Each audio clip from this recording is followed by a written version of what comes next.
Bueno, bienvenidos al seminario estudiantil de altas energías y gravitación. El día de hoy tenemos para abrir las exposiciones del semestre a nuestro compañero José Antonio. Él es alumno de Saúl Ramos, está estudiando el posgrado en ciencias físicas y pues hoy nos tiene preparada el tema de orbifolios en teoría heterótica de cuerdas. Pues, Bueno, pues buenas tardes. Pues básicamente lo que voy a hacer es dar algunos aspectos matemáticos lo más formal posible para tratar de pues ejemplificar cómo es que se hace compactificaciones de dimensiones adicionales, dimensiones adicionales en la teoría de cuerdas, específicamente en la teoría heterótica. Bueno, en esta plática, pues para tratar de entender lo que es un orbifolio, pues vamos a irnos a lo más sencillo. Entonces primero voy a hablarles del caso unidimensional. Después voy a tratar de bosquejarles pues un orbifolio en dos dimensiones. Y ya sintiéndonos seguros, pues vamos a saltar a el caso 6 dimensional. Y en el caso 6 dimensional vamos a tomar en cuenta algo que se llama el grupo puntual, que en este caso va a ser el grupo cíclico de orden 3, el Z3. Después voy a dar pues rápidamente pues un background de lo que es la teoría heterótica de cuerdas y cómo es que aplicamos esta teoría de orbifolios a la teoría pues heterótica, que con construcción cuatridimensional me refiero a que, dado que la teoría heterótica de cuerdas vive en 10 dimensiones, pues voy a hacer una construcción cuatridimensional porque voy a tratar de esconder a las 6 dimensiones espaciales adicionales. Bueno, eso se me olvidó quitarlo. Bueno, pues primero que nada, ¿qué es un orbifolio? Bueno, no voy a decir qué es un orbifolio y voy a tratar de construir algo matemáticamente y luego les voy a decir, no, pues es un orbifolio y pues espero que pues más o menos agarren la idea. Ya al final trataré de dar una definición formal. Entonces, por ejemplo, si nosotros tomamos la línea de todos los números reales, podemos pues como que clasificar la línea real por medio de un grupo, este grupo que voy a llamar el grupo rejilla o espacio rejilla, lambda, como todos los múltiplos enteros de un número real arbitrario no cero o no trivial. Pues lo que está pasando en ese momento es que a la recta real pues estamos como este conjunto, pues son puntos discretos a lo largo de ella. Y pues n puede variar en todos los enteros, entonces puede ser tanto la parte negativa como la parte positiva. Y pues justamente a cada vector o elemento de este conjunto o este grupo lo vamos a llamar el vector rejilla. Y pues estamos viendo que casi todos los puntos dentro de esta separación de la línea real pues son equidistantes. Estoy armando como una rejilla, pues sí, una malla dentro de la recta real. Ahora, pues si yo a lo largo de toda la recta real hago una identificación entre distintos elementos con ayuda de este conjunto de esta manera, voy a decir que cada elemento X está relacionado o identificado con otro elemento siempre y cuando cumplan esta relación, que X es igual a X más L, con un L arbitrario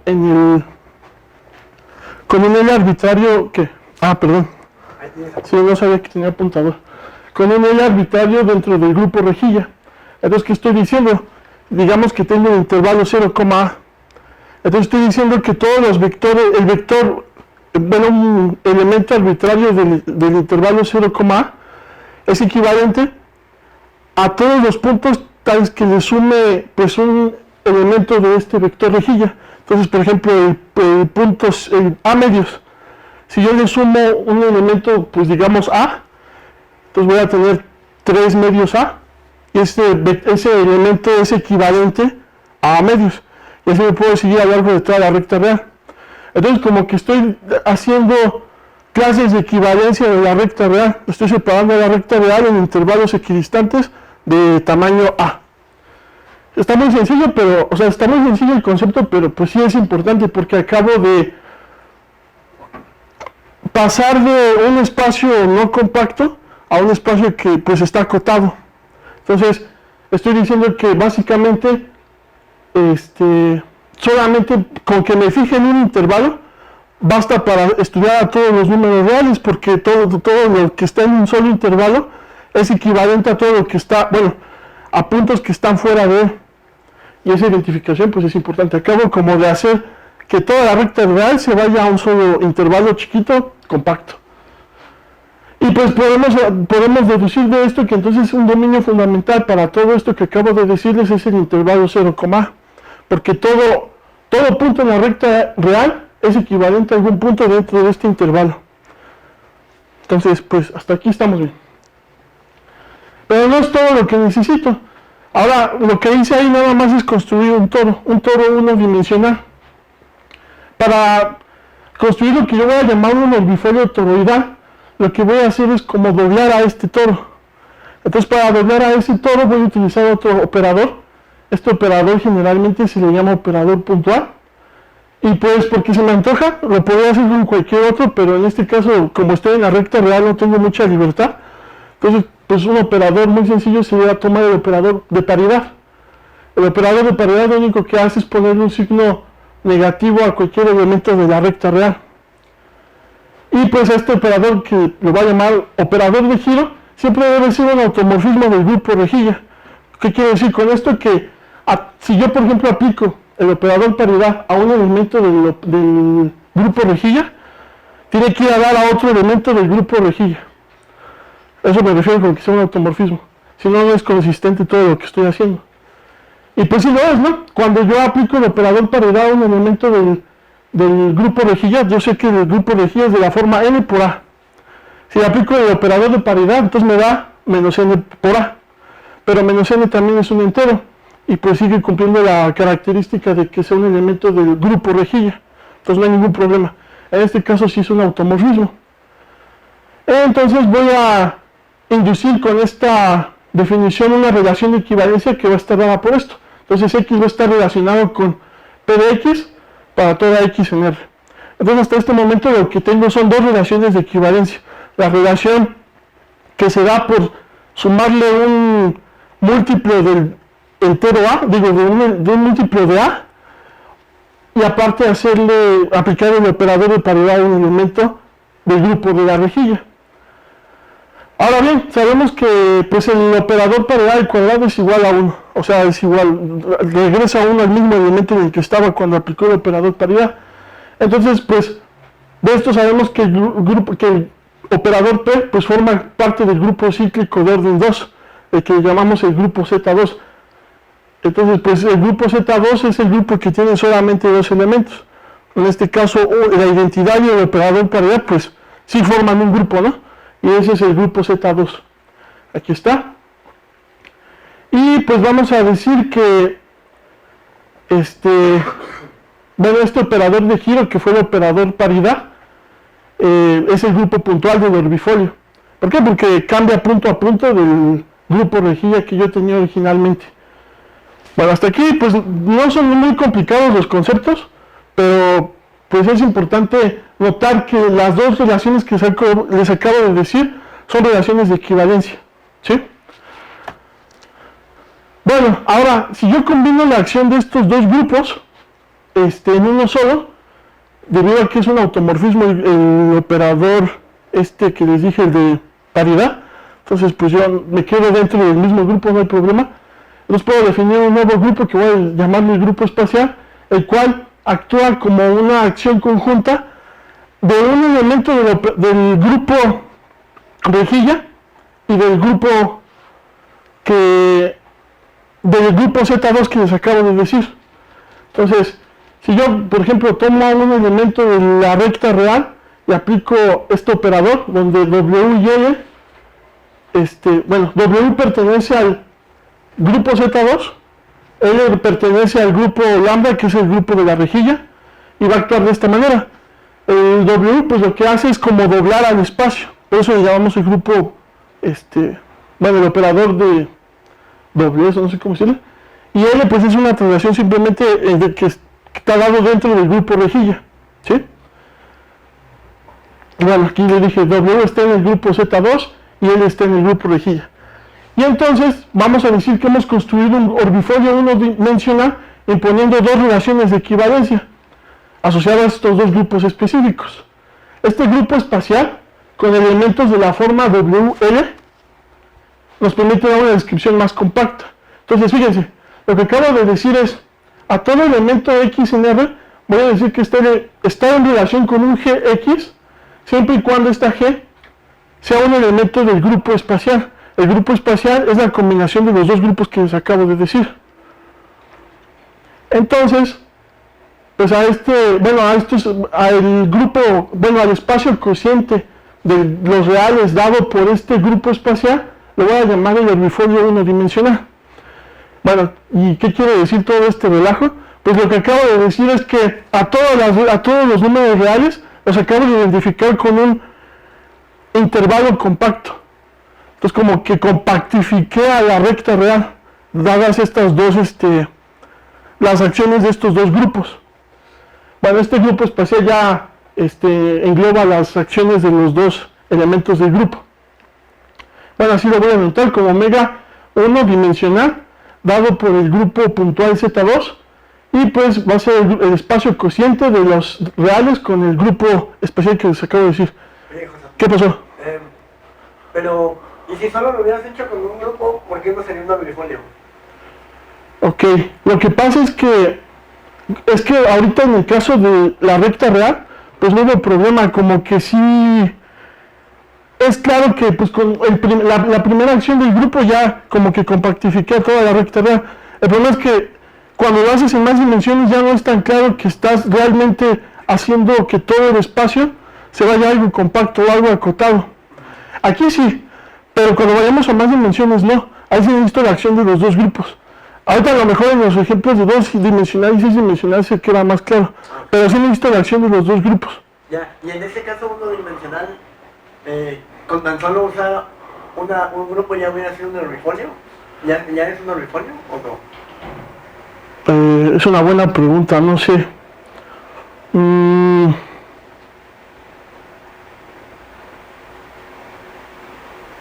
O si quieres esperamos a que des la definición.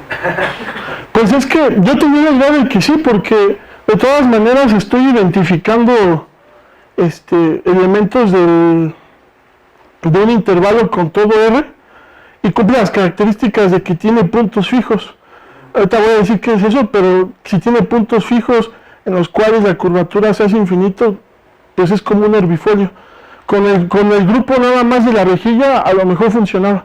No estoy seguro. Es que luego hay una definición formal a la cual no me metí. Entonces no sé si el hecho de que solo actúe con un grupo sigue cumpliendo la definición. Okay. Pero bueno, el proceso que así a la físico, el proceso que vamos a seguir es pues a tomar estos dos grupos. Primero un grupo dentro de una rejilla, en la cual ya dividía el espacio total, y luego un operador de giro, que es como doblar al espacio.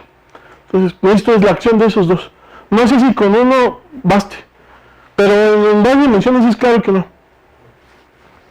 Bueno, y pues aquí está esquemáticamente lo que acabo de hacer, el herbifolio T, bueno, el espacio cociente TZ2. Acuérdense, lo que hice fue doblar al toro, entonces obtuve un herbifolio toroidal, y su incrustamiento en el espacio cubriente, pues, o sea, el herbifolio en el espacio cubriente está dado de esta forma. Estoy identificando a cada elemento de este intervalo con cualquier elemento en la recta real. Aquí el intervalo característico, el dominio fundamental del herbifolio es 0, a medios. Tiene que ser a medios porque el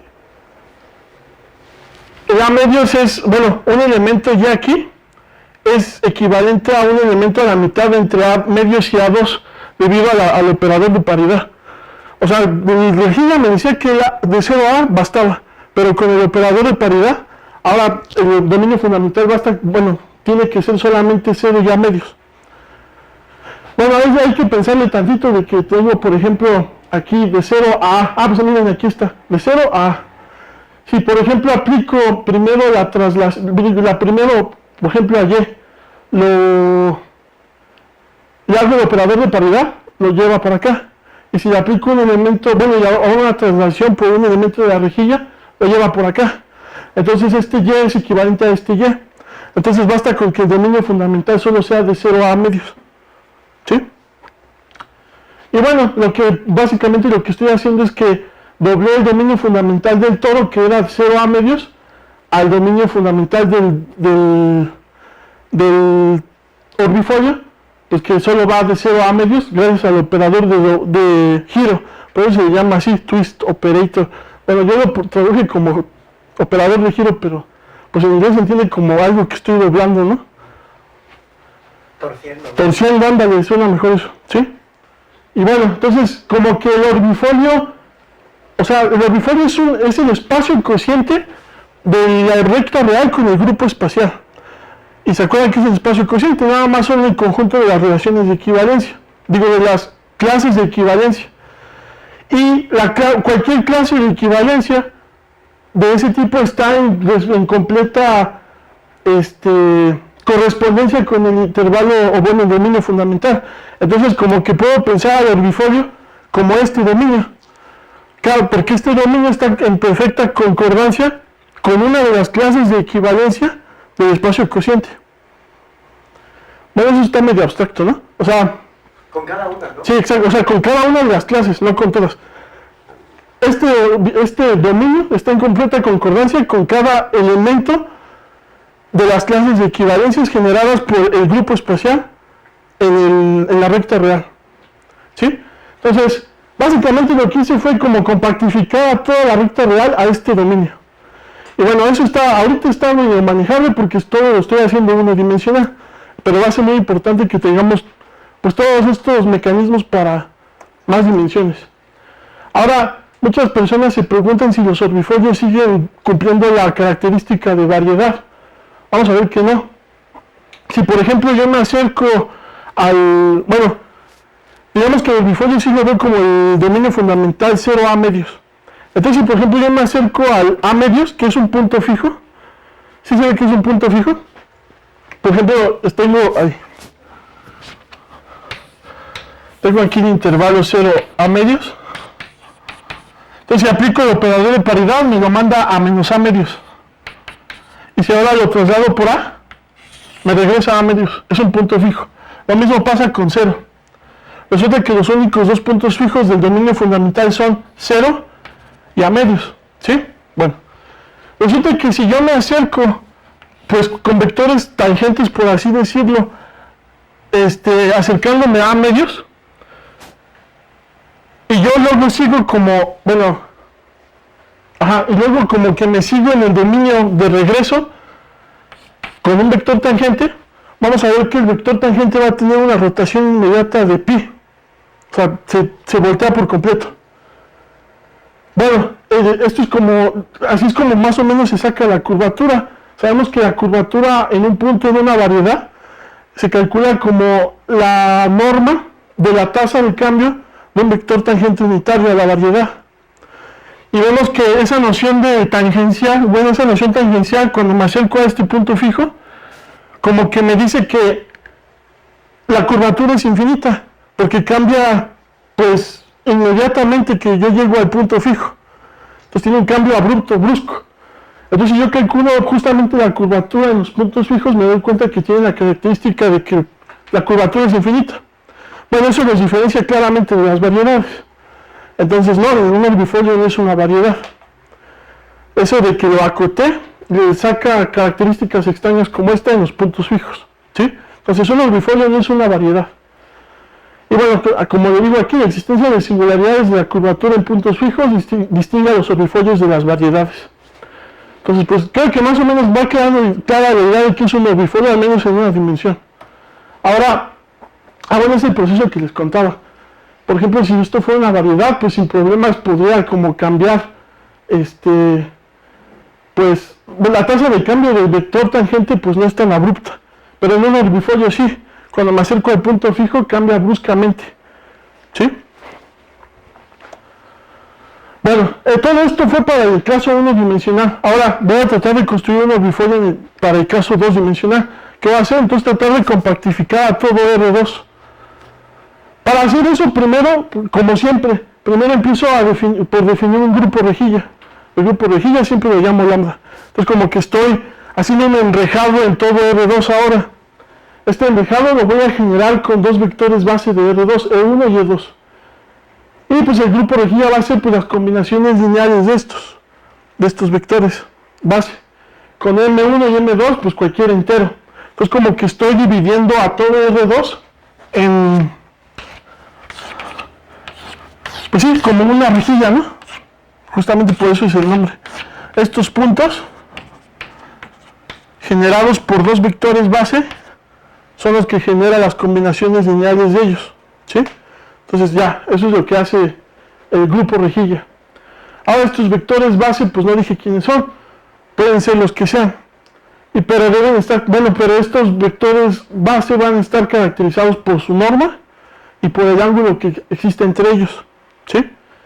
Y bueno, ya dependiendo de estas cantidades, el herbifolio va a tener distintas características.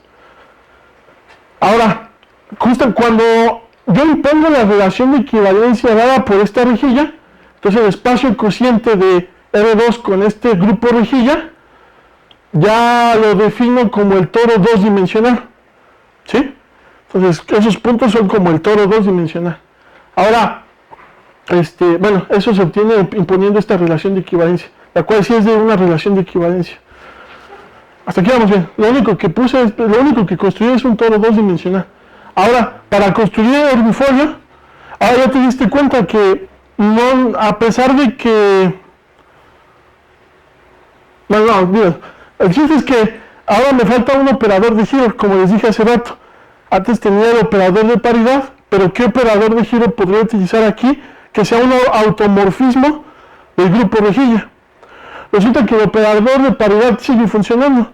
Y pues como se me da la gana, pues voy a utilizar el operador de paridad aquí también. Entonces, como sigue siendo un automorfismo del grupo rejilla, pues eso lo voy a tomar como el grupo puntual, se le dice. Sí, y en ese caso, en ese caso particular, ¿podrías construir otro operador de giro que no fuera el de paridad? Sí, pero tiene que cumplir la condición de que sea un automorfismo de la rejilla. Puede ser cualquier otro.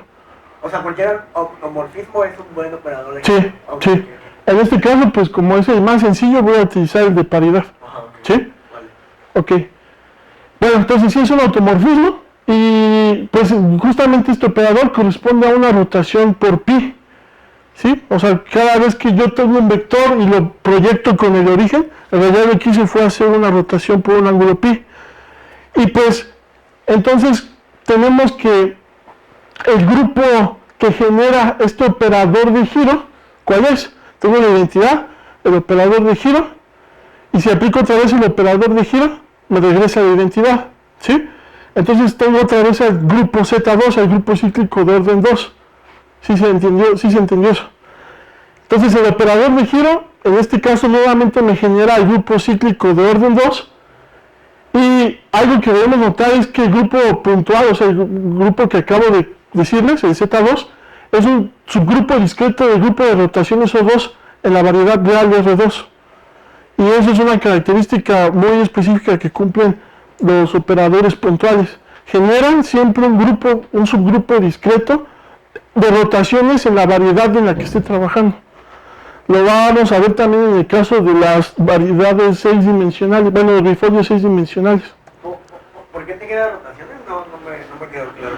Es que, o sea, en el caso de una dimensión, tenemos que bueno, es que no sabemos qué es una rotación en R, ¿no? Pero como que la generalización a hacer una operación de paridad en R es lo mismo que hacer una rotación por ángulo pi en R2. ¿Ok? Entonces te digo, bueno, la paridad, el operador de paridad en R2 genera el grupo cíclico de orden 2, o sea, solamente el grupo que tiene al operador identidad y al operador paridad. Entonces, lo único que te estoy diciendo es que algo que casi siempre pasa con los herbifolios es que el operador de giro, o el operador puntual, genera siempre un subgrupo discreto de rotaciones. ¿Sí? En este caso, pues vemos que la rotación por 180 grados y la identidad sí son un grupo, pero son un subgrupo del grupo O2 de rotaciones en R2. Ajá, te tomas la identidad y la rotación. Exacto, perfil, ¿no? sí. Bueno, Ajá, Eso te sirve en R2, ¿no? en R2. Pero si te vas a R3 tienes el problema de que la paridad es... Sí, ahí como que me convendría utilizar otro operador, ¿no? Otro operador de giro que siga haciendo automorfismo. Pues no sé, en 3 dimensiones no sé cómo se haga, pero ahorita voy a explicar más o menos cómo se hace en 6 dimensiones, que es lo que nos interesa. Y lo que voy a hacer es básicamente hacer rotaciones, hacer cuenta en 6 dimensiones, voy a tener subespacios de 2 dimensiones, o sea, pares de 2, o sea, los vectores bases son 6, y cada par genera un subespacio de 2 dimensiones. Lo que voy a hacer a rato es agarrar al operador de giro como rotaciones en cada uno de esos espacios, ¿sí? En 3 dimensiones, pues yo supongo que tendremos que tomar otro operador, no sé cuál, pero es muy específico esto. Pero bueno, entonces siguiendo con el igual que les acabo de decir. oye, Ajá. otra duda rápido.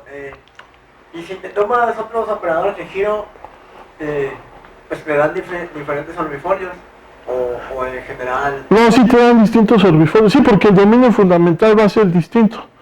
Ya, Y el dominio fundamental es como que lo que caracteriza al orbifolio. ok. ¿Sí? Vale. Bueno, entonces, pues mira, más o menos aquí se va a ver un poco. En el caso del toro, tenemos que el dominio fundamental es el producto cartesiano del intervalo 0,1 cruz 0,1. ¿Sí? Porque, bueno, eso es para el caso en el que las normas de los dos vectores base es la misma y el ángulo entre ellos es 0, o sea, es como una base ortonormal, ¿no? Bueno, ortogonal. Entonces es como si tuviera así como siempre en R2 al 0,1 y 1,0 como vectores base. Entonces, el dominio fundamental pues basta con que sea el intervalo, el cuadrito 0,1 cruz 0,1. Eso genera, todo R2 lo estoy identificando con ese pedacito, ese cuadrito, ¿sí? Pero cuando yo le meto el operador de paridad, me compactifica o me hace más pequeño el dominio en el que puedo generar a todo R2. Primero que nada voy a buscar los puntos fijos.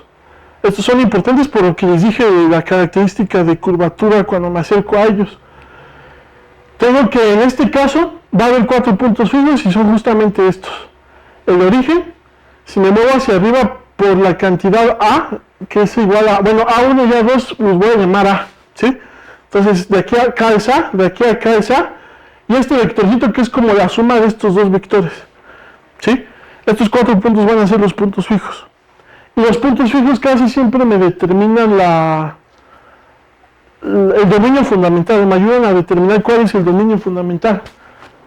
A ver, ok. Entonces, vas a preguntar. Sí, dime. ¿Estás tomando esos puntos porque son como representantes o sea, porque yo veo ahí... Sí. ¿Cuáles puntos? ¿Estos? La diagonal va a ser sí, nada más es para como ilustrar cuáles son las equivalencias entre ellos.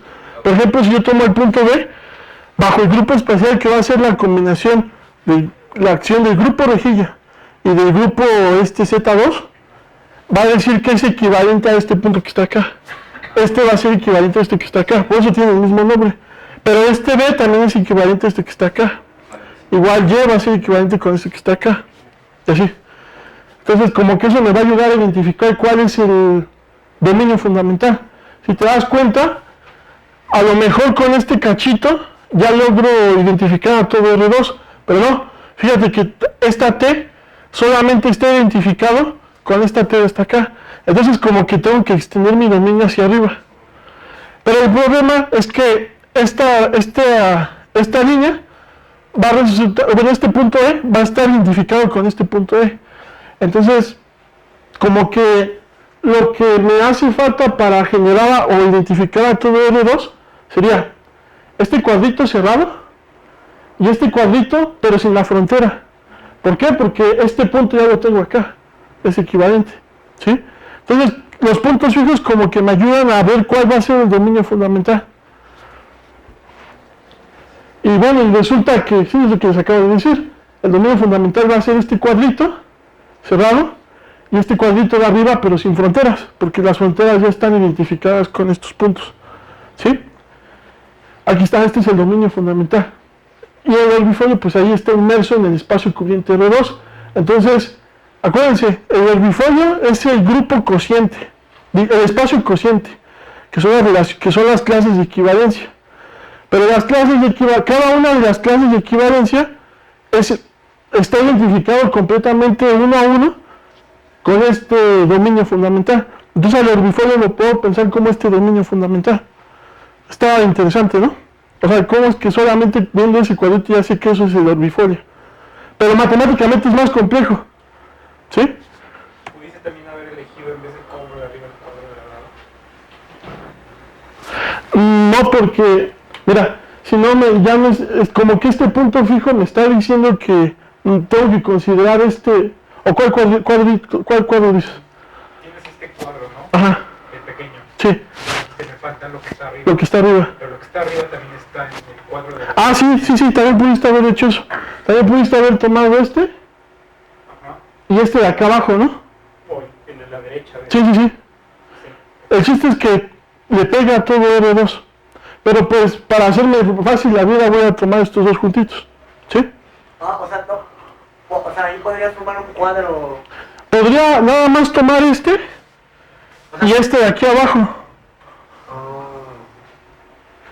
Y el que se forma abajo no es. O sea, más bien yo estaba pensando como todo el cuadro que se forma en medio. Si esos tiene los puntos negros, lo pones de un lado, abajo y como en la esquina, digamos. Ajá. ¿No lo puedes juntar con cualquiera de esos? ¿O Sí, porque... con el de abajo? Con el... Sí puede, porque de por sí los puntos fijos también están identificados con estos de aquí abajo. Y son también fijos. Cuando yo aplico el operador del grupo, un elemento del grupo espacial, se quedan fijos. También los identificados con estos.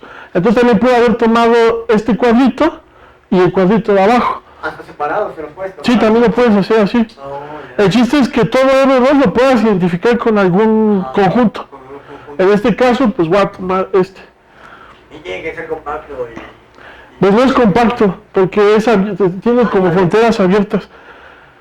Con compactificar no quiero decir que lo va a llevar a un grupo compacto, sino como que lo aplasté, ¿no? Algo acotado. Ajá, sí. Bueno, si tomaras el cuadro de arriba y lo tomaras desde abajo, igual serías en las fronteras que... Sí, también tendría que quitar las fronteras. Bueno, sí, pero las que tocan a tus otros puntos fijos de arriba. O sea, ¿estos? los de arriba. ¿Estos? O sea, porque... Pues No, también tiene que... O sea, la frontera sería quitarle esto y esto. Esto sí lo tengo que tomar en cuenta. ¿Por qué? Porque este punto no está identificado con nadie más del dominio. Entonces, tiene una identificación pero fuera del dominio. Entonces también tengo que considerar esta parte. Sí. Bueno, entonces, es más o menos la idea de lo que quiero decir con un herbifolio. Un herbifolio como que hace que toda la variedad no compacta se vaya algo acotado. ¿Sí? Y pues, yo supongo que los únicos eso dicen compactificar, no sé, bueno. Ay. ¿Eres matemático o qué? No, bueno. Es que yo no digo nada todavía. Bueno, entonces, ok, todo esto fue para nada más el caso 1 y 2 dimensional. Pero resulta que en teoría de cuerdas, lo que vamos a hacer es compactificar o identificar a 6 dimensiones espaciales con un herbifolio 6 dimensional. Entonces, pues, ahora voy a desarrollar justamente el herbifolio 6 dimensional que nos interesa. Para empezar a construir el herbifolio 6 dimensional, pues voy a tener que empezar con 6 vectores base de R6. Y de tal manera que cada uno de estos vectores base tengan pues cierta norma. Esta norma va a estar caracterizada por esta cantidad de RI. Y aparte voy a decir que los productos los productos interiores entre estos elementos base tenga estas características. Ahora quiero que noten algo muy importante aquí. Aquí estoy haciendo esto para I igual a 1, 3 y 5. Eso quiere decir que los estoy separando por pares.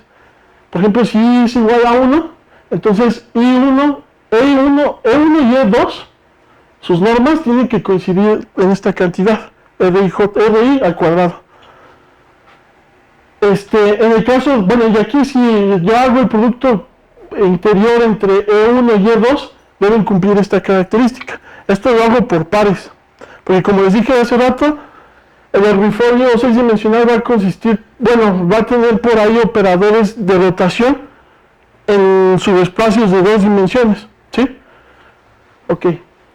Ahora, estos vectores base me van a permitir expresar cualquier elemento de R6, pues como una combinación lineal de estos vectores, donde XY, pues es un vector, es un número real. Esto para todo de igual a 1 hasta 6. Ahora, cada uno de estos pares, como les dije, define un subespacio 2-dimensional. A este subespacio 2-dimensional le voy a llamar el iésimo plano complejo. No tiene nada que ver con complejos ahorita, pero más adelante los voy a meter. Pero así se llama porque a rato vamos a ver. Pero el chiste es que, por ejemplo, E1 y E2 conforman el primer espacio complejo, subespacio complejo de 2 dimensiones. Y pues así lo hago para 3 y para 5. Entonces, en total tengo 3 subespacios de 2 dimensiones complejos. ¿Qué pasó? Oye, y ahí RI que es, no. Ah, sí, a eso voy, ahorita te digo. Pero estos RI no son números fijos, entonces puedes poner valores, pero deben cumplir ciertas características. Ok, ¿y siempre puedes encontrar esos vectores base que cumplen eso?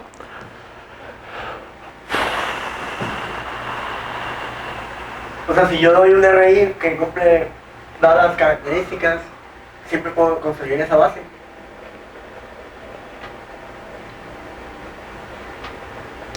Yo tengo la idea de que sí, pero no estoy seguro, la verdad. Sí, no estoy seguro. Buena pregunta, lo voy a pensar. Vale. Sí.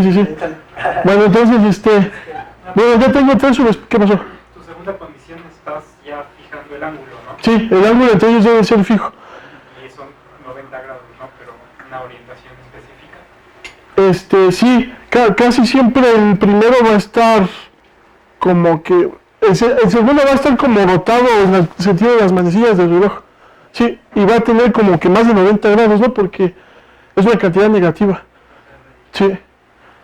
Bueno, entonces, ok, sí, entonces tomando los 6 vectores base que les acabo de decir, ya puedo construir un tipo de rejilla de todo R6. ¿Cómo? Pues justamente haciendo combinaciones lineales de estos 6 vectores base. Y pues aquí están. Estos son, bueno, pues esos son. Este es el grupo rejilla. Tenía que hacer un comentario de ese 3 al cubo, pero no me acuerdo cuál era. Ahorita, a ver si me acuerdo. Ahora bien, estas cantidades RI, pues les vamos a llamar los radios del subespacio en cuestión. No son fijos, como les comentaba. Ahora, esto que voy a decir, no le hagan mucho caso, porque yo supongo que ya está más especializado, pero pues yo me voy a ir al caso más sencillo. Pero ¿qué dice aquí? Los radios o sea, las magnitudes de los vectores no son fijos. Puedo ponerles valores los que yo quiera bajo cierta constricción. Y los ángulos entre ellos tampoco es fijo. Ahora estos parámetros libres pues determinan el tamaño y el ancho de las celdas unitarias de la rejilla que yo definí, la lambda SU3 al cubo. Y bueno, estas celdas, bueno, estas cantidades se encuentran codificados en los módulos o módulos de Keeler, T y J. Estos módulos son cosas que dependen de la métrica en cada uno de los subespacios. Y de dos formas antisimétricas B y J.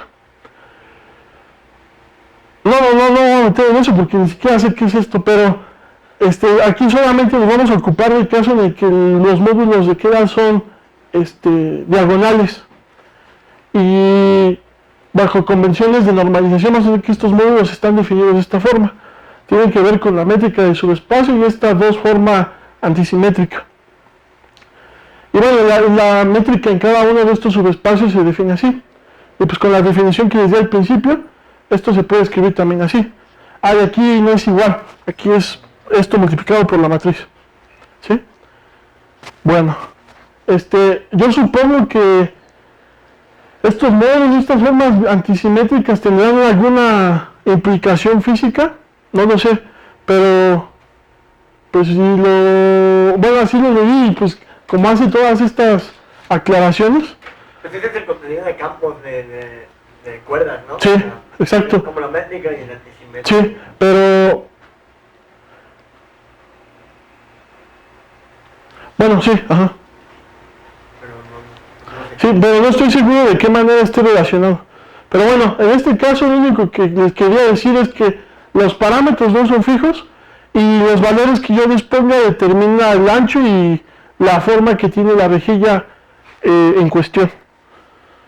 Bueno, entonces pues ya tengo el grupo rejilla, entonces lo primero que hago siempre es hacer la identificación de elementos de R6 con translaciones dadas por elementos de la rejilla.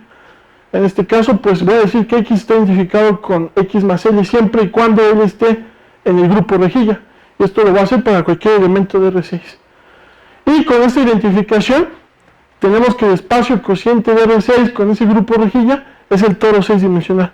Y aquí como les hice en 1 y 2 dimensiones. ¿Sí?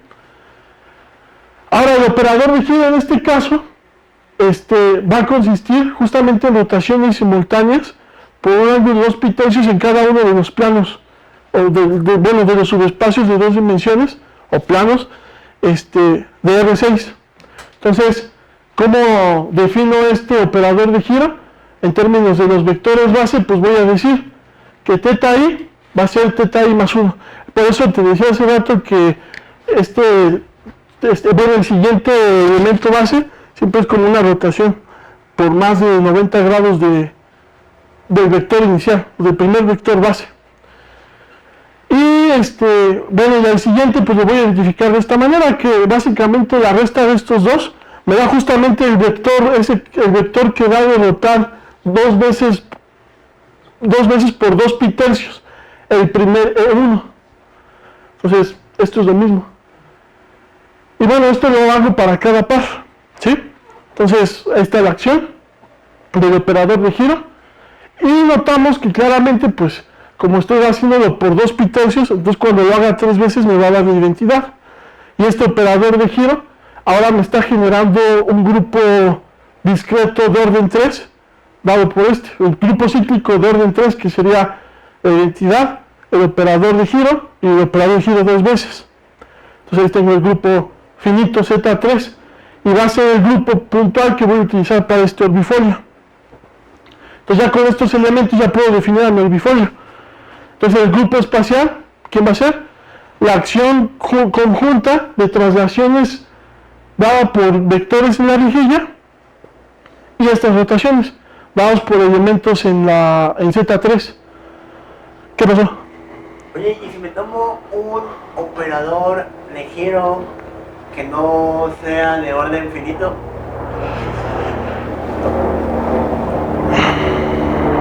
Eso me construye como Z, ¿no? Pero es que ahí como que ya no tendrías como relaciones de equivalencia, ¿no?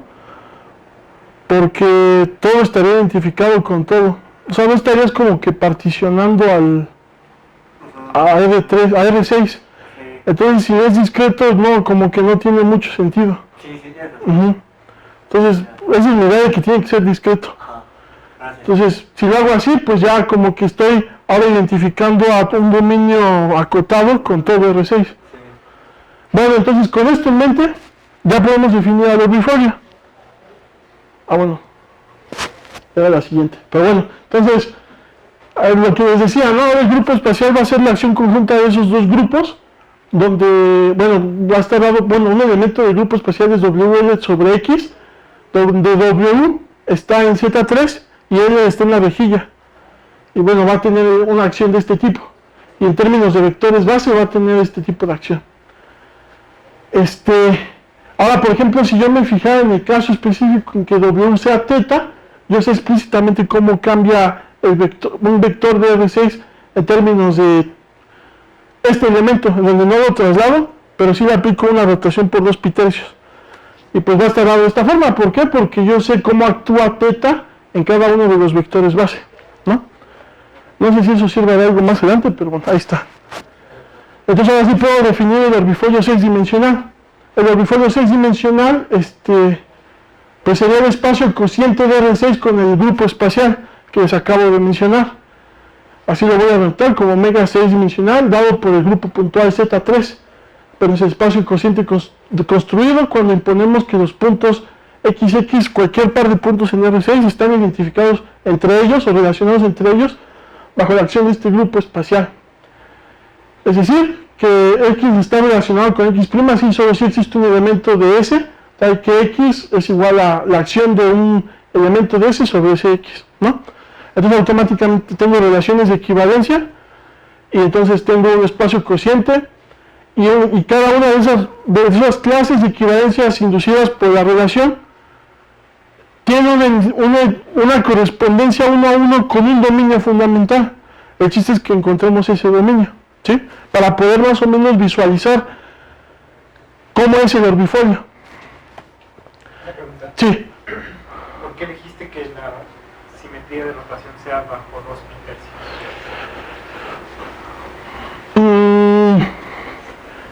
Yo creo que no hay una razón del por qué, sino a lo mejor, bueno, o sea, sí, a lo mejor sí hay una, pero no la veo todavía porque supongo que tiene ciertas consecuencias en la teoría de cuerdas.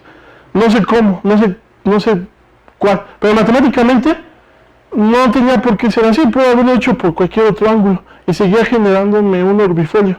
Que sea útil, no lo sé, y tampoco sé bien todavía completamente cómo es que con ese tipo de rotaciones en la teoría de cuerdas tiene otras consecuencias. Sí, porque si lo hacía con Z, con 2 pi cuartos, por ejemplo, pues iba el grupo puntual iba a ser Z4 y íbamos a tener otro comportamiento. Pero específicamente ese no sé por qué, pero pues es el que utiliza en teoría de cuerdas. ¿Sí? Y bueno, aquí sí está más difícil ver por qué este es el dominio fundamental. Pero bueno, este es el dominio fundamental para uno de los subplanos que generan R2. O sea, hay 3 subplanos y este es el dominio fundamental en uno de esos subplanos. Aquí los puntos de estos X son los, perdón, este y este son los puntos fijos. Y bueno, aquí tiene que ver con que de aquí a acá es el tamaño de la rejilla. Aquí es con ciertos valores de los vectores base, pero bueno, de aquí a acá es como un vector base y de aquí a acá es un vector base, la suma de los vectores base, y luego como que este vector C es el resultado de hacer una rotación por 2 pi tercios. Y ya no me interesa lo demás porque esto genera todo, bueno, ya logro identificar a todos. Está relacionado con pues porque son los respectivos rotados por 2 pi tercios, igual de esta manera. Entonces, les digo, si nosotros empezáramos a hacer como líneas como las que había hecho antes, voy a ver que esto está generando casi todo, pero voy a ver que faltan tramos que también me tiene que generar esta parte, pero sin las orillas, porque las orillas ya están identificadas con la frontera de lo que está abajo. Entonces sí está más difícil verlo, pero ahorita más adelante les voy a explicar otra forma de escribir esto que es en una base compleja. Y una base compleja ya es más claro cuando estoy haciendo rotaciones y ya puedo identificar más fácil cuál es el dominio fundamental. ¿Sí? Pero bueno, este es el dominio fundamental para este orbifolio. Para uno de los planos, esto se repite 3 veces, ¿sí? En cada uno de los subplanos. Bueno, entonces, ya con todo esto en mente, ¿Los puntos fijos siempre son singulares? los puntos fijos siempre son singulares en cuanto a curvatura. Ajá. Sí, Ya. sí, siempre sí, porque tú cuando te acerques al punto fijo, como que son la esquina, o bueno, las meras esquinas del dominio fundamental. Entonces cuando te acercas, no sé, a este punto está identificado con este de acá. Entonces el vector tangente también va a cambiar abruptamente. Sí. ¿Y los orbifolio siempre tienen puntos fijos o en general pueden no tenerlos? No sé si en general los tenga, pero son los que te ayudan a identificar cuál es el dominio fundamental. Te digo, es que esto es muy específico. Cuando, bueno, y es que en teoría de cuerdas, ahorita te estoy hablando de un grupo muy sencillito, el Z3. Es un grupo abeliano. Cuando son no abelianos ya también es otra historia.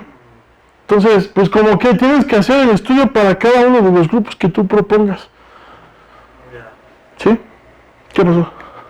El dominio fundamental es en realidad pues una cosa de 6 dimensiones, ¿no? Sí. Sí, es el producto, o sea, que es el producto cartesiano de esos rombitos entre esos 3, ¿no? Sí. Me queda la idea por cómo hiciste la construcción de que justo las rotaciones que te tomas son porque agarraste planos, 3 planos. Ajá.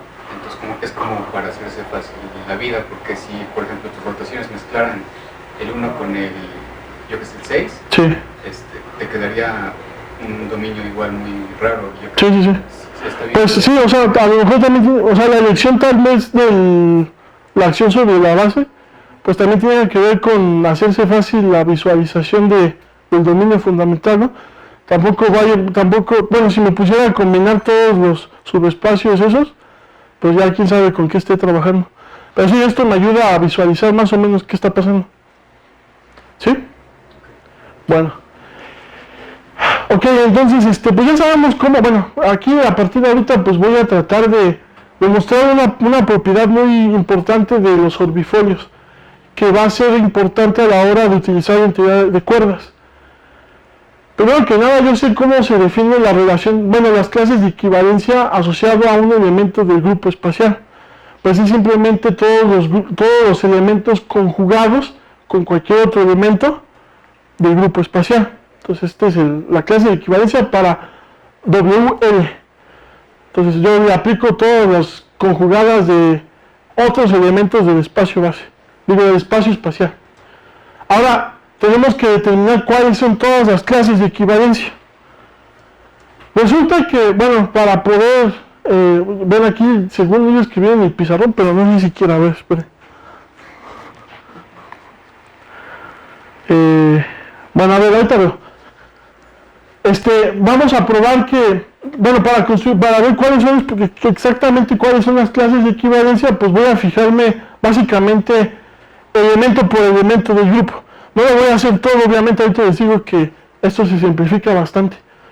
Pero resulta que si yo hago esta operación, bueno, a ver, voy a hacerlo nada más para Si por ejemplo voy a buscar cuál es la clase de equivalencia asociada a este elemento. Y debe estar, bueno, o sea, la clase de equivalencia, bueno, este elemento solo puede estar en una clase de equivalencia, ¿no? Por propiedades de clases de equivalencia, genera una partición y no sé qué. Entonces, pues para ver cuáles son los elementos en la clase de este elemento, pues sí, elemento del grupo, pues voy a aplicar un elemento arbitrario del grupo puntual. Bueno, lo voy a conjugar con él. Entonces voy a buscar cómo se ve esto. Resulta que, bueno, primero tengo que ver cómo se ve un inverso de un elemento del grupo. Y para ver eso, pues yo sé que debe pasar esto. Entonces debe aparecer aquí el elemento identidad y aquí el 0 porque no estoy haciendo una traslación. Esa es la idea de que sea el inverso. Yo sé que, por ejemplo, W1 aplicado D1 sobre W2 L2 va a ser de la forma W1 W2, W1 L2 más L1. ¿Sí? Sí, porque estoy aplicando sobre esto y luego trasladando por L1. Para buscar quién es WL a la inversa, lo que voy a hacer es pues poner esto como WL, y voy a buscar un W1 y L1 que cumplan 1,0, bueno, que cumplan que al ser aplicado me dé 1,0. Bueno, entonces al aplicar la regla yo sé que entonces esto es equivalente a decir que W1 L1 más L sean igual a 1,0. Para que, aquí es 1, W1.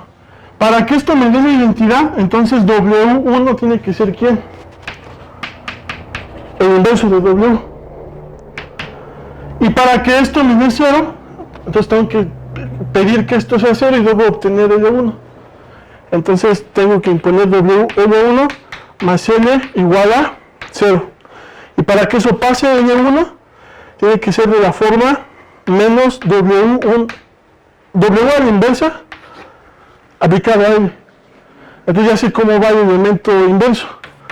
El elemento inverso tiene que ser W a la menos 1, menos W a la menos 1 a N, ¿no?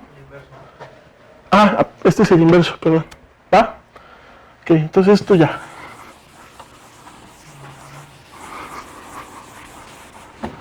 Ahora, fíjense que nada más lo estoy haciendo para un elemento, me faltan un buen elementos, pero acá no hay como una forma de salir de este rollo. Ahora, voy a hacer pues la conjugada sobre el elemento del cual estoy buscando su clase, que es este, ¿no? Para hacer eso, entonces pues yo sé que WL, bueno, aplicado sobre 1L0, aplicado sobre el inverso que es este, W a la menos 1 menos W a la menos 1L, va a ser de la forma WL, bueno, aplicado sobre, entonces uso la regla, y la regla aquí me da W a la menos 1, menos W a la menos 1L más L0, ¿sí, verdad? W a la menos 1 L más L0. Ahí va. Bueno, yo ahora aplico la regla sobre ese. Entonces me queda W a la menos 1, W aplicado sobre todo esto, ¿no? Que sería menos W a la menos 1 L más WL0 más L.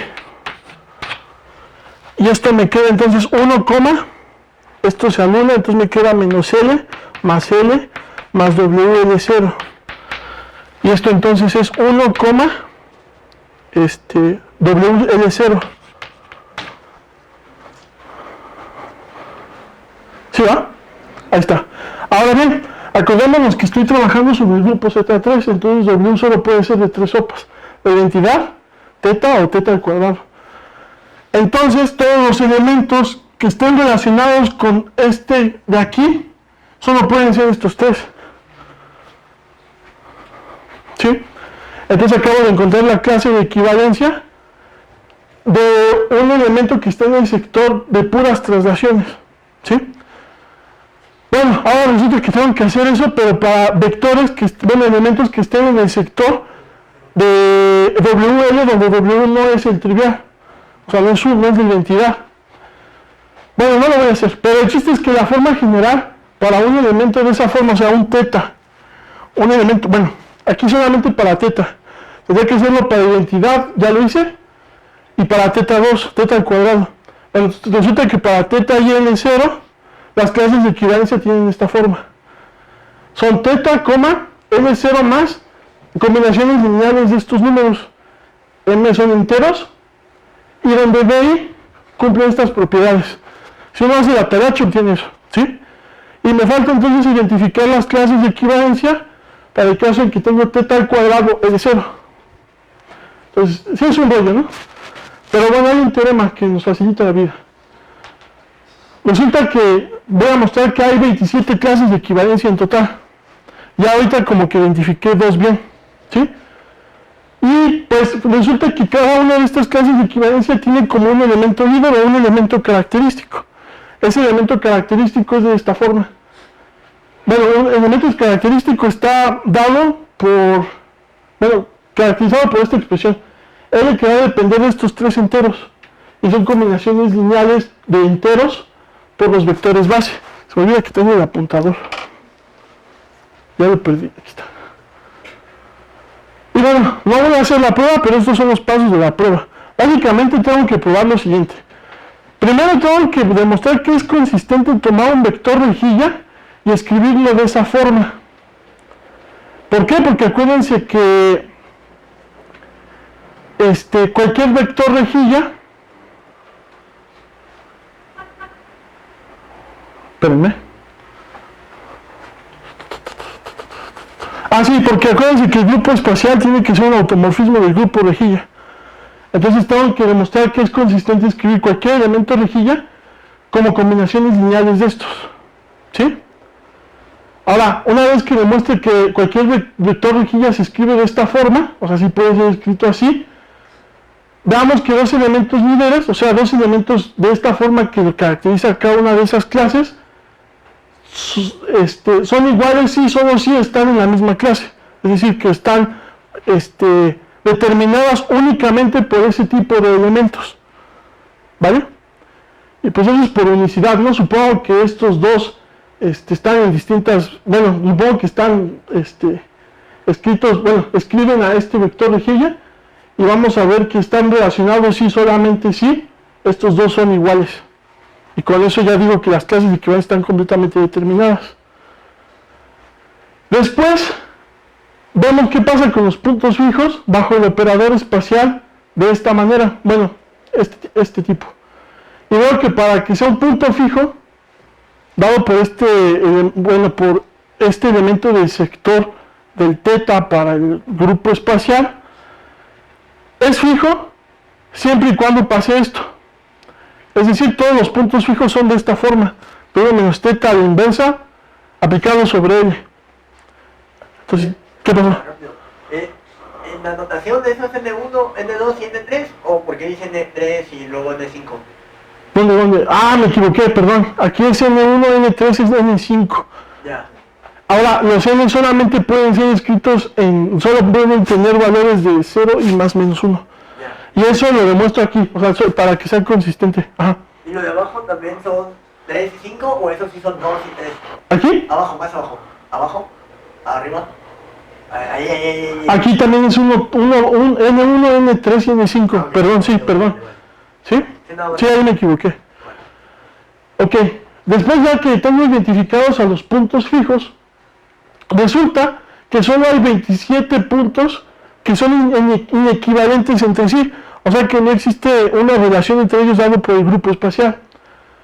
Y están en correspondencia uno a uno con los líderes de la clase una de las clases de equivalencia que les acabo de decir.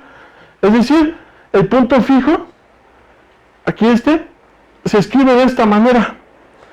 Y estas cosas son los líderes de las clases de equivalencia. Entonces hay una correspondencia uno a uno de los líderes de las clases de equivalencia con los puntos fijos. Cuento que en total hay 27 puntos fijos. ¿Por qué? Porque estas cantidades que están aquí dependen de los valores de los enteros. Entonces, ¿cuántos distintos hay? Pues depende de qué número pongan en N1, N3 y N5. Aquí hay 3 opciones, aquí hay 3 opciones, aquí hay 3 opciones.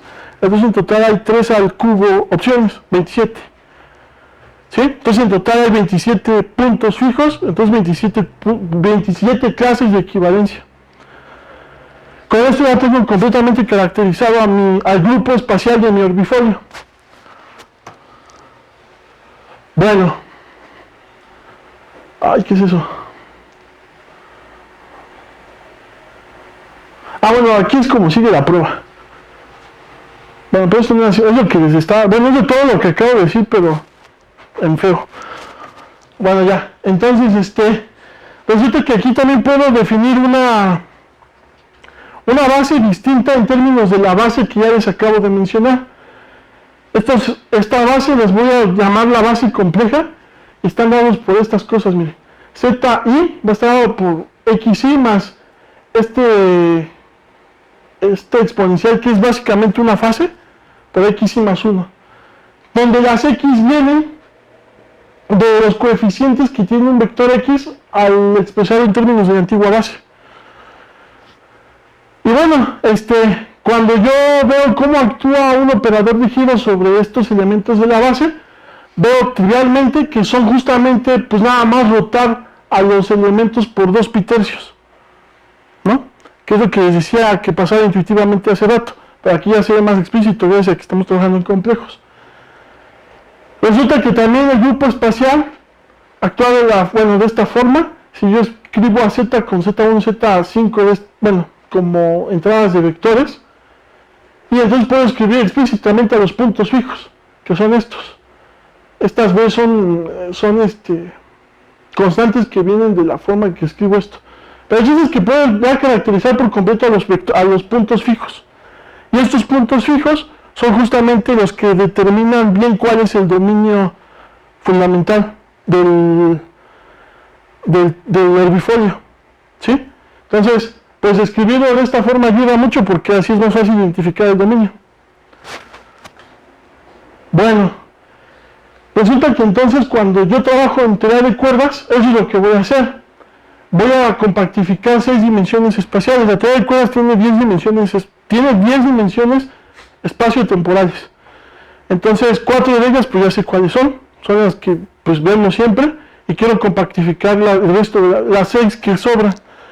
Para hacer eso voy a suponer que esas 6 dimensiones espaciales viven justamente en el orbifolio 6 dimensional que les acabo de decir, que es justamente el espacio cociente de R6 con el grupo espacial, ese que les acabo de mentar varias veces, ¿sí? Y pues vemos que el orbifolio, pues ya vimos que es una identificación de puntos bajo la acción del grupo espacial, o sea, todo R6 lo estoy identificando en un dominio fundamental, y ya vimos el caso unidimensional, y ya, entonces, pues, ese es el proceso. Ya les dije que siempre hay un primer operador, bueno, un primer grupo que es el grupo rejilla, hago traslaciones sobre ellos, y luego escojo a un grupo de giro, que es en este caso Z3, Z3, perdón. Y bueno, en el caso de que el grupo espacial sea no abeliano, entonces estaremos trabajando con orbifolios no abelianos para la teoría teórica de cuerdas. Y pues se supone que para allá quiero llegar, pero si de por sí ha sido un sufrimiento solamente tratar este.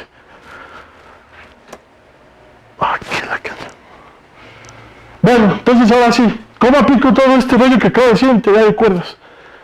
Básicamente lo que tengo que hacer es buscar las condiciones de frontera de los campos que están en la acción de teoría de cuerdas para cada una de las dimensiones que les acabo de decir que quiero compactificar. Eso es todo. Obviamente de ahí ya uno puede sacar más cosas como el espectro de masas y no sé qué, pero el primer objetivo es buscar las condiciones de frontera de las dimensiones que quiero compactificar para cada uno de los campos que están entrando en la teoría. Ahora,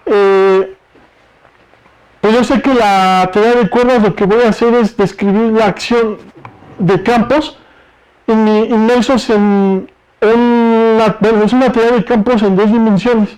¿Por qué? Porque voy a estar trabajando en la hoja de mundo que va trazando una cuerda que se mueve en un buen de dimensiones, pero al fin de cuentas la hoja de mundo solo tiene 2 dimensiones. Está parametrizada por 2 cosas. Por un parámetro, bueno, esto es siempre y cuando yo fije la norma, pero puedo trabajar de tal manera que fije que uno de los parámetros esté relacionado con una orientación espacial y otro de los parámetros con una orientación temporal. Entonces, ¿qué va a pasar? Que el orbifolio, la cuerda que vive en 10 dimensiones, aquí están las 10 dimensiones, imagínense que estos son 10, va arrastrándose en el espacio-tiempo. Este es el tiempo, va en X0. Este es el tiempo y va dejando como un rastro. Este tiene 2 dimensiones y yo puedo parametrizarlo fijar la norma en las parametrizaciones de tal forma que si yo me voy en el sentido de sigma, que va a ser mi parámetro espacial, yo sé que esa es como la longitud de la cuerda, y un tau, que yo sé que va a ser más o menos la dirección espacial de la hoja de mundo que va trazando la cuerda, ¿sí? Y pues aquí en esta hoja de mundo es donde yo saco toda la dinámica.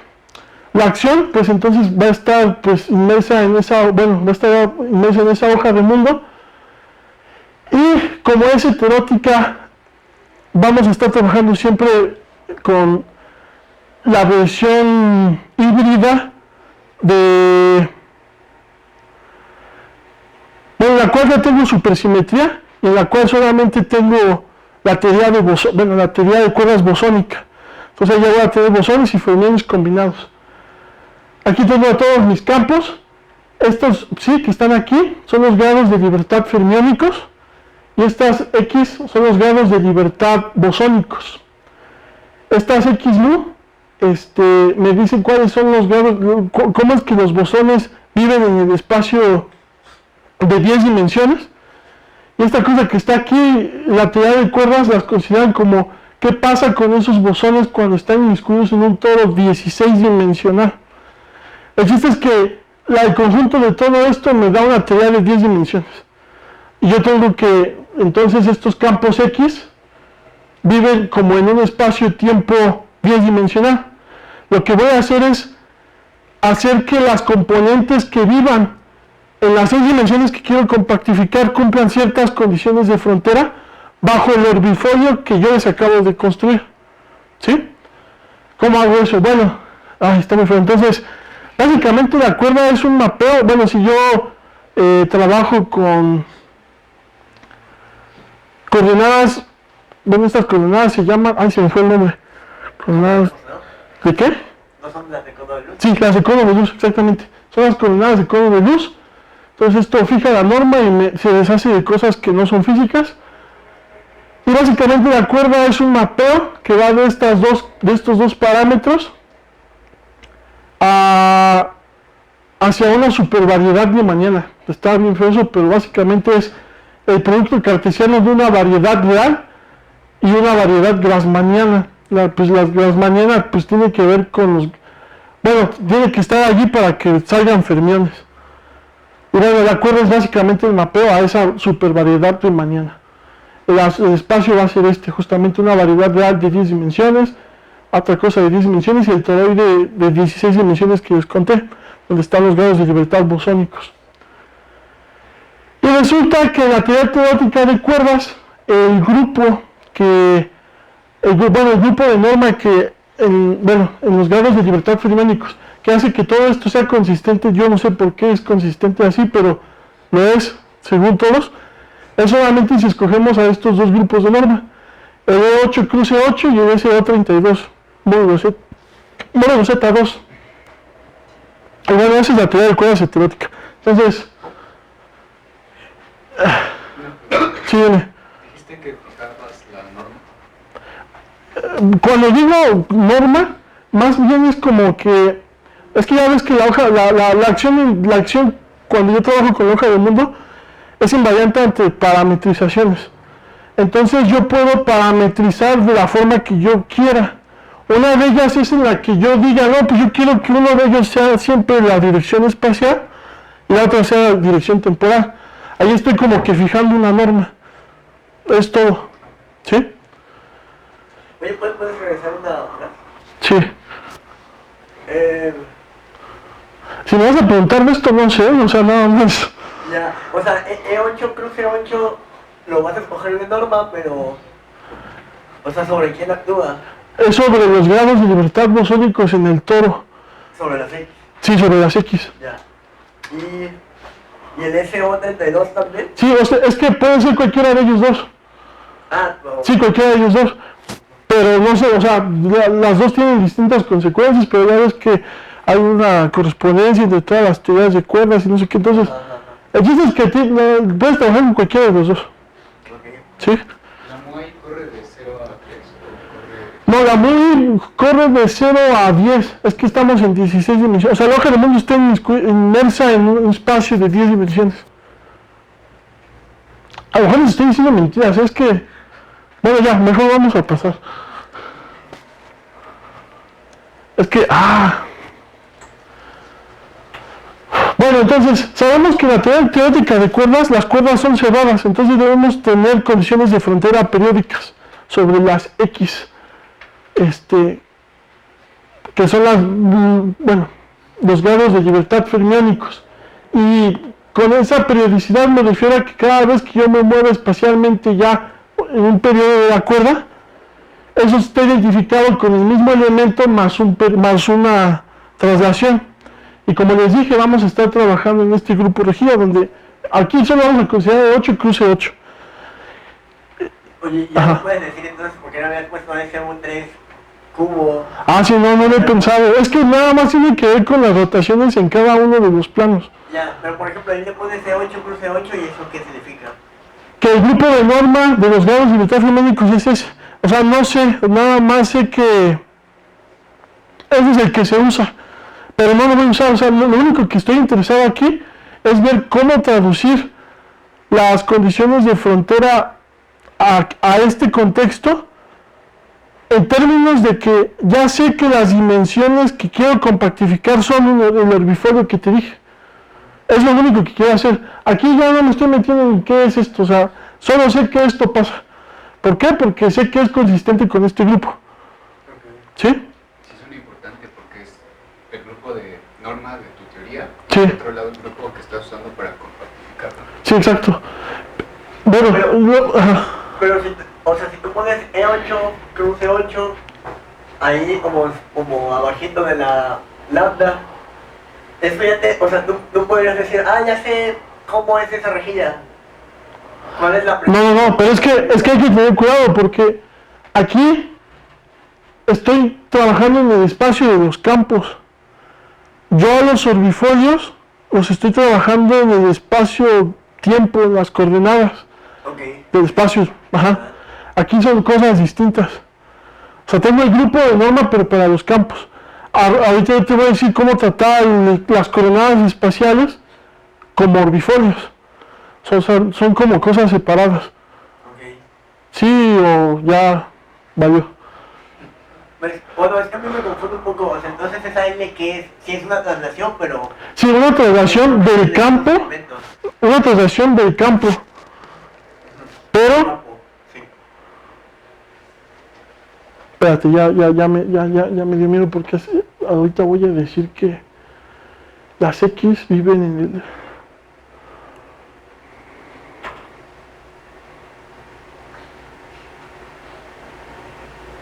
Si no, ya te estoy mintiendo, no sé.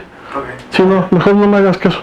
Es que ahorita voy a decir que las X sí justamente viven en las dimensiones, o sea que son parte de las coordenadas, pero... Es que transformar a las coordenadas te va a transformar a las X, ¿no? Sí.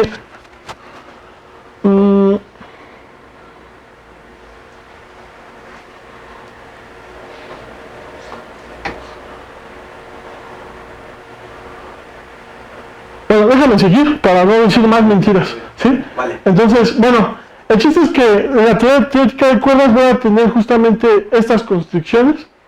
La verdad es que no sé bien de dónde salen, pero estas sí sé de dónde salen. Nada más es aplicar variaciones a la acción que les di al principio. Entonces voy a tener la ecuación de movimiento para los grados de libertad fermiónicos y para los grados de libertad bosónicos. ¿No salen de calcular momentos? ¿Cuáles? ¿Estas de arriba? Ajá. Creo que sí, pero no sé bien cómo. Pero sí leí que era por lo de fijar momentos. Sí. Pero no sé bien cómo hacer eso. Sí. Bueno, entonces para que mi teoría sea consistente, los campos deben cumplir tanto las ecuaciones de movimiento como estas constricciones que les acabo de mencionar. Nuevamente fijando las coordenadas en cono de luz, yo sé que sé de facto, ya estoy haciendo cuentas que me estoy deshaciendo de 2 grados de libertad, que no son físicos. Entonces, lo que va a tener la dinámica son solamente las X mu y las psi mu, para mu que está entre, bueno aquí y que está entre 1 y 8. O sea, esa norma me eliminó las, ¿cómo le decimos? Pues lo que ya era obvio, ¿no? ¿Cómo le decimos se me fue. Cuando fijamos la norma nos deshacemos de redundancias en la teoría, ¿sí? Bueno, entonces yo voy a decir que a nivel clásico, el movimiento de la cuerda en 6 dimensiones espaciales compactas se va a expresar de esta forma, donde EI pues es justamente la forma, la base del espacio 6-dimensional que yo quiero compactificar. Y pues ya te les dije, ¿no? Que el sigma y el tau se identifican con la forma en que yo me muevo, bueno, en qué dirección me muevo en la hoja del mundo, si en forma temporal o en forma espacial. Y entonces, como voy a estar en espacios compactos, yo sé que va a tener ciertas condiciones de frontera, son las que quiero determinar, pero entonces, pues quiero buscar la forma en que un campo, cuando yo me muevo sobre un periodo en la coordenada espacial, está relacionado con el otro campo, una vez que yo le aplico una transformación del grupo espacial. El grupo espacial es el que les estuve mencionando. Bueno, resulta que si aplicamos entonces otro elemento arbitrario sobre esta expresión, vamos a tener esto. Aquí tengo la W aplicado sobre esto, y acá tengo a la W, aquí es prima también, aplicado sobre esto, pero fíjense que esto que está aquí, me está diciendo que estoy conjugando al elemento WL. Eso me permite concluir que la condición de frontera anterior, o sea, esta que está aquí, es equivalente a decir esto. Bueno, una vez que me muevo espacialmente sobre un periodo, es igual a esto. Lo que quiere decir que las condiciones o sea, esto cuando estoy inicialmente, antes de moverme sobre la dirección espacial, Esto quiere decir que las fronteras, bueno, las condiciones de frontera en la misma clase de equivalencia, pues son tratadas de manera equivalente, ¿sí? Entonces, como que eso me da una pista de cómo establecer las condiciones de frontera de las X. Ay.